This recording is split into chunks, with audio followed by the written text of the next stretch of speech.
아저씨가 내 사건의 목격자라고.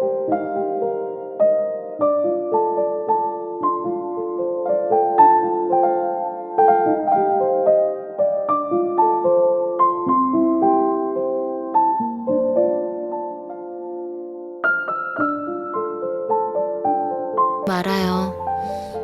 귀신인걸요?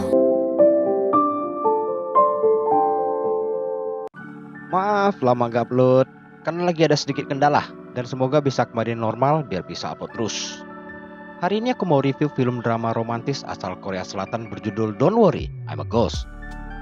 Film rilisan 2012 ini bercerita mengenai cinta antara makhluk beda alam, di mana si hantu minta bantuan orang yang dia cintai buat ungkap kasus pembunuhan terhadap dirinya. Gak usah kebanyakan intro, langsung aja kita review filmnya. Ini dia, jangan khawatir, aku hantu. Film dimulai dengan tertabraknya seorang pria oleh pasangan yang lagi asik ribut di mobil.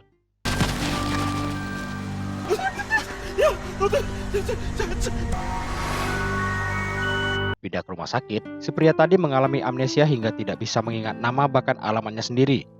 Dia datangi kantor polisi untuk mengecek identitasnya. Saat petugas sedang mencari datanya, terdengar suara sesosok perempuan di sebelahnya yang nyebut nama Lee Monkey. Monkey, bukan Monkey, oke? Kalau Monkey ini. Dia juga menyebut usia, status, serta suatu alamat. Lalu seorang polisi kembali menyebut nama Lee Monkey. Itu ternyata adalah nama si pria. Hal itu membuat kaget apalagi ketika alamat rumahnya persis seperti yang disebut perempuan sebelahnya yang mendadak hilang. Monkey jadi histeris dan pastikan ke orang di sana apa nggak lihat perempuan itu tadi. Ternyata si perempuan adalah hantu. Kemudian Monkey balik ke rumahnya dengan linglung karena nggak ingat apa-apa. Ketika lagi asik tidur, dia terbangun karena mimpi bertemu sosok dirinya sendiri disertai munculnya si hantu cantik tadi sambil melayang tepat di atasnya. Dipikir lagi mimpi ketemu hantu, dia pejamkan mata sambil berdoa. Waktu buka mata, si hantu sudah pindah ke area lain rumah. Monkey teringat sosok di kantor polisi tadi juga adalah si hantu. Dia bergegas lari keluar rumahnya, namun si hantu cantik terus ikuti kemanapun dia pergi. 이 밤에 어디 가냐니까?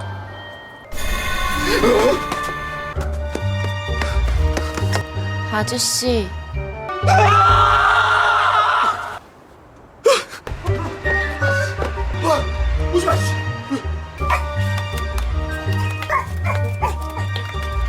Esoknya dia balik ke rumah sakit. Dia mengalami paranoid akibat si hantu. Ketika coba jelaskan penglihatannya ke dokter, si hantu muncul lagi sambil mainan stetoskop. Monkey mulai pasrah dengan si hantu. Dia tanya, siapa kamu sebenarnya? Si hantu ajak dia ikut kalau mau tahu. Ternyata Monkey diajak ke rumah duka di mana jasad si hantu lagi disemayamkan. Dan si hantu rupanya bisa lapar, jadi dia makan jatah si Monkey. Si hantu ini bernama Kim Yun Ha. Monkey tanya, kenapa datangi dia? Sebelum sempat jawab, datang seorang wanita yang mengenali Monkey. Wanita tersebut bekerja untuk Yun Ha. Monkey juga dengar percakapan meja sebelah yang bilang kalau Yun Ha mati ditikam perampok. Di luar rumah duka, Monkey cecar Yun Ha alasan mendatanginya. Dia berteriak layaknya orang stres yang jelas jadi tontonan orang sekitar. Yun Ha bilang pasti ada alasan orang mati mendatangi yang hidup. Dia suruh Monkey buat cari tahu sendiri jawabannya sekaligus memulihkan ingatannya. Kalau nggak mau, dia bakalan hidup selamanya sama Yun Ha. Monkey mulai cari tahu dengan servis HP-nya rusak karena kecelakaan. Namun, datanya tidak bisa dikembalikan karena kerusakannya parah. Mendadak HP-nya bunyi. Telepon itu dari bosnya suruh dia balik buat kerja. Dia juga disuruh cari seseorang bernama Jinsu yang sedang cuti. Tentu saja, Monkey nggak ingat siapa Jinsu. Singkat cerita, Monkey bekerja sebagai kurir. Dia pergi mengantar barang ditemani Yun Ha. Yun Ha bahkan tahu kebiasaan Monkey serta tempat yang selalu dia kunjungi. Kemanapun dia pergi bersama Yun Ha, dia berpura-pura nelpon biar nggak dipikir stres oleh orang karena ngomong sendiri. Padahal HP-nya kebalik. Sama aja kalau gitu. Di suatu momen, Monkey penasaran kenapa Yun Ha begitu mengenalnya. Yun Ha nunjuk keluar. Itu adalah sebuah toko bunga kepunyaannya, di mana seminggu sekali Monkey pasti datang ke sana. Tapi dia tetap tidak ingat apa-apa mengenai Yun Ha. Mereka lanjutkan perjalanan mereka, di mana nyaris kecelakaan. Untung Monkey ligat jadi masih bisa selamat. Karena itu, dia sedikit bisa mengingat kejadian malam dia ditabrak mobil. Dia juga ingat, sebelum ditabrak sempat mendatangi sebuah rumah. Area perumahan itu terdapat beberapa polisi dan di saat bersamaan, ada seorang pria yang lagi merhatiin Monkey. Monkey datangi sebuah rumah yang terdapat polisi lain. Itu adalah rumah Yun Ha sekaligus TKP terbunuhnya dia. Monkey ingat dia pernah di sana namun lupa untuk apa. Yonha cuma bilang kematiannya tepat di hari ulang tahun. Monkey tanya lagi alasan datangnya dia. Yonha jelasin, di detik-detik akhir kesadarannya, dia lihat muka Monkey dan dialah satu-satunya saksi mata kasus pembunuhan dirinya. Sekilas dia teringat saat Yonha terbunuh seseorang. Dia bilang ke Yonha, ada orang lain hari itu di sana yang dia pikir adalah pembunuhnya. Percakapan mereka dipotong polisi bernama Sohyun. Dia pun dibawa ke kantor polisi untuk ditanya alasan mendatangi TKP. Monkey jelasin dia ke sana tempo hari untuk mengantar paket dan menjadi saksi kasus pembunuhan Yonha. Dia juga ingat dikejar oleh seseorang namun tidak ingat detail-detail lainnya. Dia dipulangkan dan diminta hubungi polisi kalau ingat sesuatu. Di parkiran, pria yang tadi perhatikan dia kembali terlihat. Selanjutnya, Monkey balik kantor dan periksa absensi tapi tidak ada data pengantaran dirinya pada hari kematian Yonha. Bosnya bilang, karena di hari itu dia izin pulang lebih awal. Itu artinya dia ke rumah Yonha hari itu bukan buat antar sesuatu. Dia tanya Yonha, kenapa dia ada di rumahnya pada saat itu? Dia lalu diajak ke tepian sungai dan disuruh lompat untuk tahu jawabannya. Karena menolak, Yonha pakai sedikit kekerasan. 알았어. 야,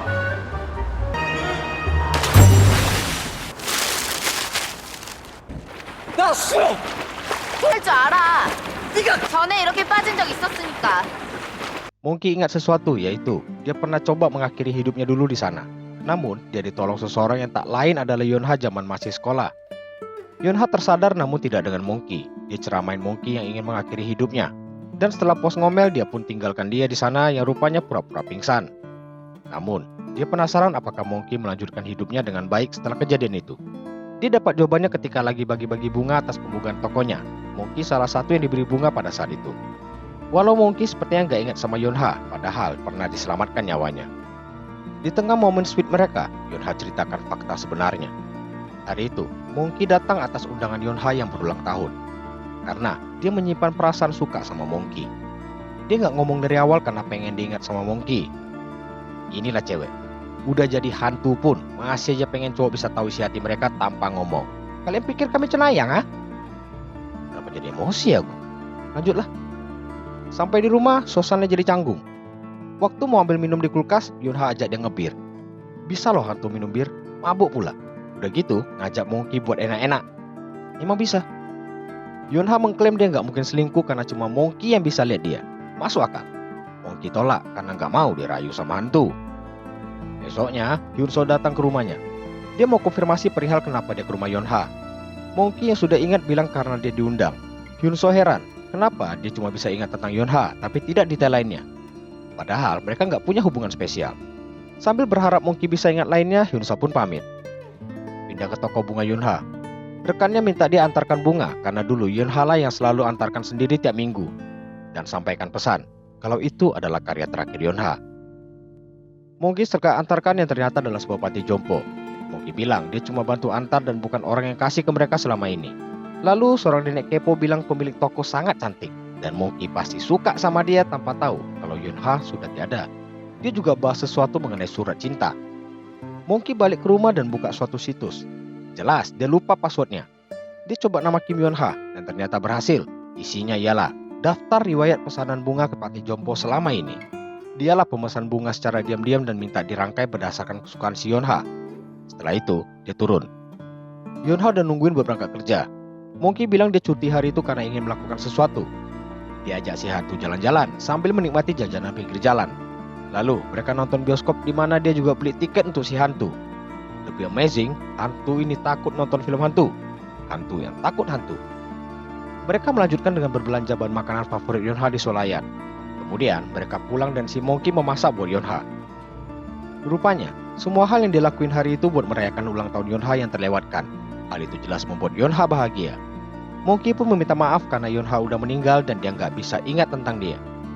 Singkat waktu, Monkey minta lagi bunga ke panti jompo untuk dia kasih ke Yonha. Dia pergi ke tepi sungai tempat Yonha menunggu. Tiba-tiba, dia lihat ada bayangan dari belakang. Dia coba menyergap orang itu yang ternyata adalah pria bernama Jinsu dan merupakan adik dari Monkey. Jinsu datang buat nanyain kenapa dia berurusan sama polisi. Dia jelaskan kalau dia adalah tersangka pembunuhan dan disuruh berjanji merahasiakan kejadian di hari itu agar hidup mereka bisa kembali normal. Monkey tampak bingung dengan apa yang lagi dikatakan Jinsu. Semua terhenti karena Jinsu kabur setelah dengar suara sirine polisi. Balik ke rumahnya, Monkey bongkar lemari dan terdapat foto-foto masa kecilnya dengan pesan, anak yatim piatu antara Monkey dan Jinsu. Paginya dia datangi panti asuhan itu. Seorang pengurus cerita kalau Jinsu juga datang dan sepertinya sedang tertimpa masalah lagi. Monkey juga dipesan untuk menjaganya karena mereka sudah seperti saudara sedari kecil. Jadi Jinsu ini bukan adik kandung dia. Saat malam, Monkey datangi TKP dan berusaha mengingat sesuatu. Tergambar keadaan Yonha yang bersimbah darah dan Jinsu yang memungut pisau. Sehingga rahasia yang Jinsu suruh simpan adalah mengenai Jinsu yang telah membunuh Yonha. Scene ganti ke Yonha dan Monkey. Dirasa sudah waktunya, Yonha berniat pergi ke alam dia seharusnya berada. Dia hanya tinggal sebentar di alam manusia demi bisa diingat Monkey. Monkey bilang, dia akan menangkap penjahatnya dengan tangan dia sendiri. Karena itu, satu-satunya yang bisa dia lakuin buat Yonha. Sehingga, dia minta Yonha jangan pergi dulu, apalagi dia baru mulai mengenal Yonha dan berharap bisa ingat dia kembali sepenuhnya. Semua ucapan Monkey hanya dibalas senyum dan air mata terharu dari Yonha.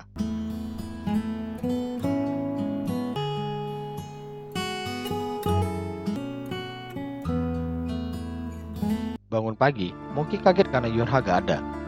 HP-nya pun bunyi dan dia bilang segera ke sana. Yonha tanya, telepon dari siapa? Ternyata dia masih eksis. Monkey bilang dia disuruh kantor polisi buat kenali tersangka pembunuh Yonha. Tanpa berlama-lama, dia sudah di kantor polisi dan diperlihatkan rekaman CCTV wajah Jinsu. Monkey dengan yakin bilang sama polisi bahwa dialah pembunuh Yonha. Mereka segera memancing keluar Jinsu dengan Monkey yang tawarkan diri buat nangkap dia secara langsung. Yonha juga hadir untuk menyaksikan penangkapan pembunuhnya. Gak tunggu lama, Jinsu datang.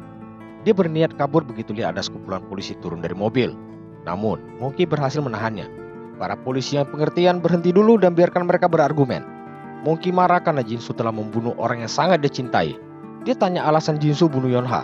Jinsu dorong balik dan bilang, kalau pembunuh Yonha sebenarnya adalah Monkey. Dengar itu, Yonha syok. Jinsu berniat menutupi kesalahannya malah diaduin ke polisi. Kemudian, mereka berdua pun ditangkap. Saat hendak dibawa, Yonha berdiri menatapnya dengan raut sedih hingga Monkey berjalan menembus dirinya. 내가 좋아하는 여자였잖아. 그 여자 죽인 거 바로 너라고! 다 망쳐놨어, 알아? 팔까지. 김연아 씨 강도살인 용의자로 체포합니다.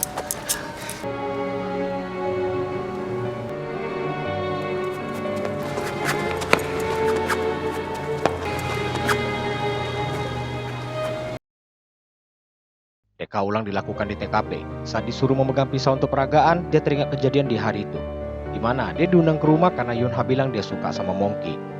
Saat hendak ke sana, di tengah jalan dia diminta bantu oleh Jinsu melakukan sesuatu. Sempat nolak karena ada kencan, Jinsu bilang cuma sebentar. Jadi, Monkey pun ikut bersamanya. Rupanya dia diajak ke sebuah rumah untuk merampok. Monkey lihat ada foto Yonha di rumah itu. Dia lalu cocokkan alamat yang diberikan tempo hari. Merasa yakin itu rumahnya, dia berusaha mencegah Jinsu yang sudah nemuin sejumlah uang di laci. Sempat terjadi ketegangan di antara mereka, hingga Jinsu mengeluarkan pisau mengancam Monkey. Mendadak, terdengar suara langkah kaki. Mereka segera sembunyi saat Yonha masuk ke rumah. Jinsu langsung menyergapnya, Monkey nggak tinggal diam. Dia rebut pisau dari Jinsu sampai jatuh. Yonha yang berusaha melawan, ditampar Jinsu hingga terjatuh tepat di atas pisau yang dipegang Monkey. 누구 집이야? 괜찮아, 들어와. 뭐 하는 거야, 지금?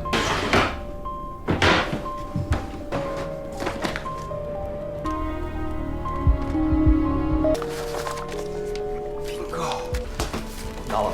놔. 자주 보던 얼굴이라 딱해? 다가오지 마. 나 이동.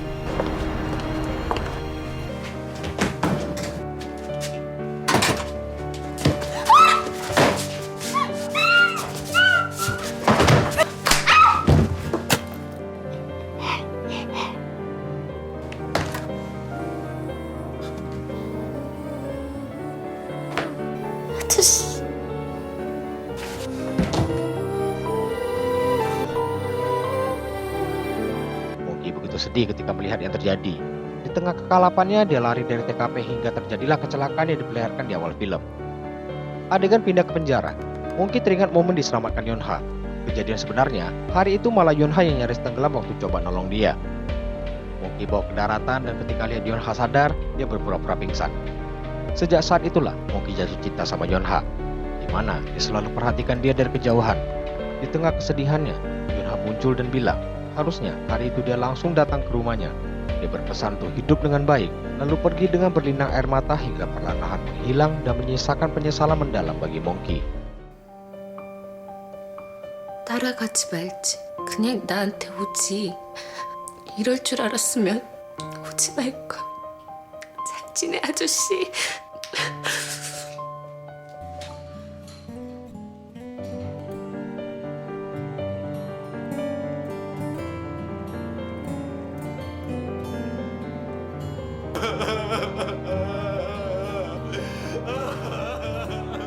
Singkat cerita, Monkey mengalami depresi hingga harus dirawat di rumah sakit.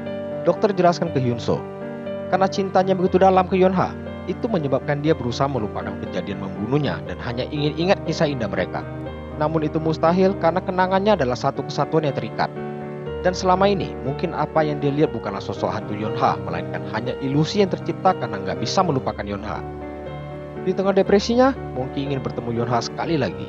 Yonha muncul dan bilang, "Jangan khawatir, aku hantu." 있는 거지? 걱정 말아요. 귀신인걸요?